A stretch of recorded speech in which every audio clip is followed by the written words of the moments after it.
Il avait été longtemps à la direction du Cirque du Soleil, il a quitté pendant quelques années et il revient, notre prochain invité, Daniel Lamarre, président et chef de la direction du Cirque du Soleil. Bonjour. Bonjour, M. Dumont. Bon, des annonces au cours des derniers jours, parce que, bon, le cirque a vécu ça dur, la pandémie, hein?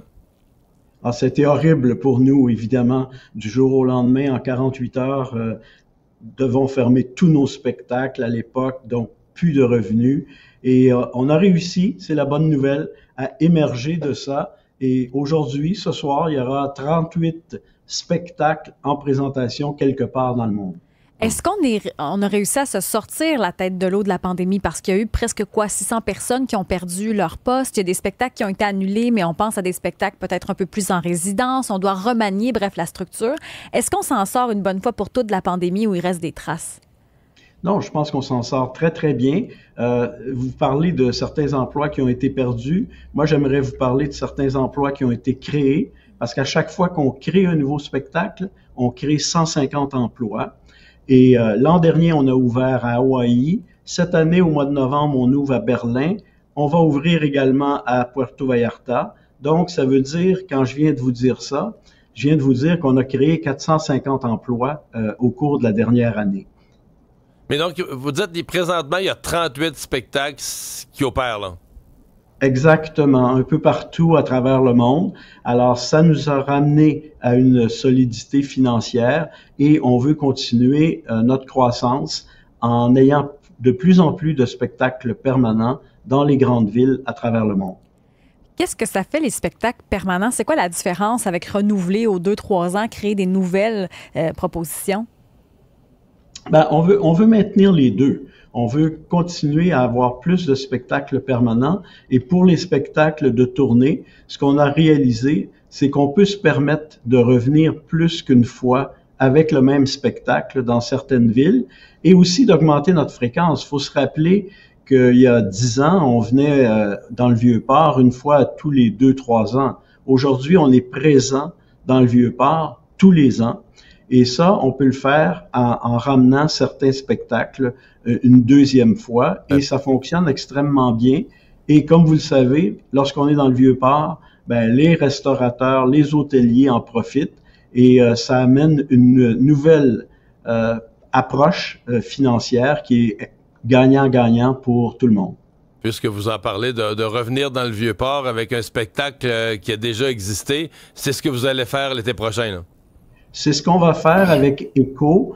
En fait, ECHO avait battu tous les records de vente de billets. On avait vendu 300 000 billets la dernière fois qu'on était ici.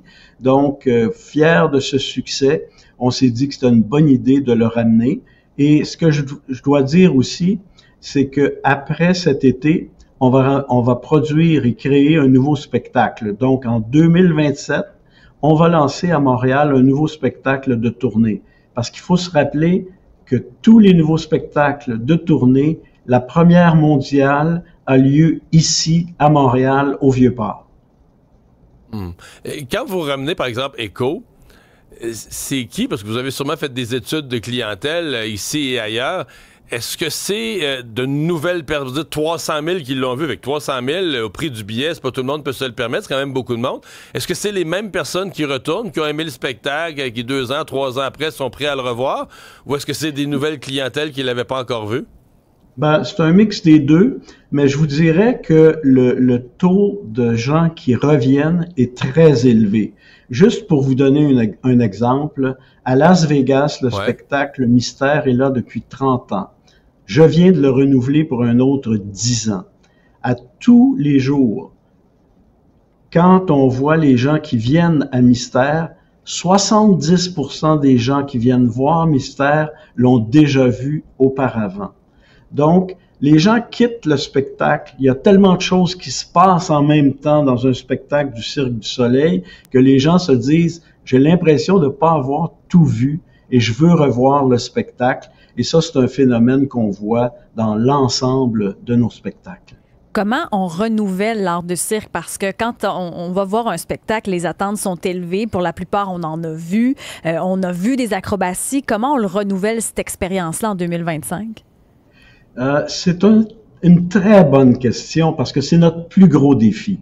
Il nous faut se renouveler. Deux exemples probants.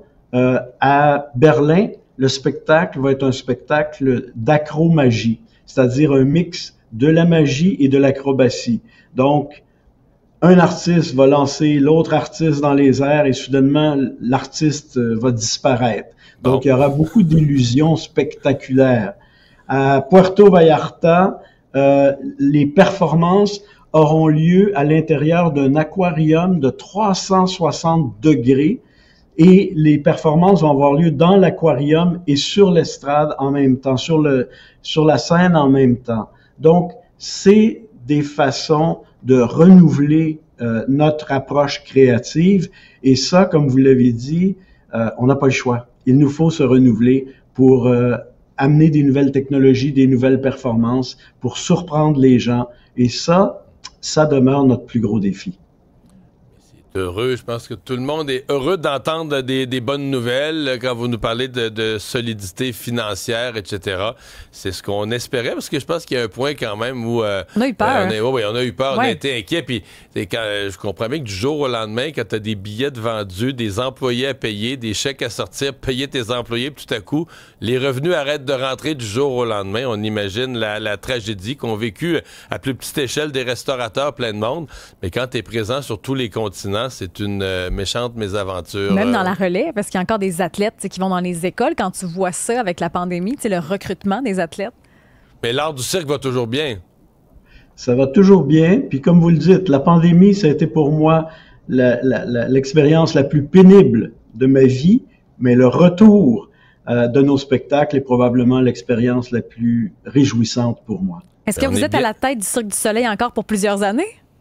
Écoutez, sincèrement, je ne le crois pas et je ne le souhaite pas parce que j'avais quitté la direction.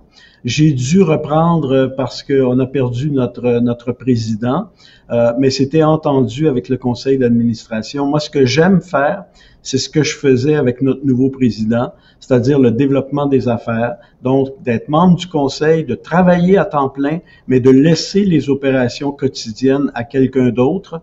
Et c'est ce que je souhaite faire, j'espère, rapidement. Daniel Lamarre, merci de nous avoir parlé aujourd'hui. Bonne chance. Merci beaucoup, M. Dumont. À la prochaine.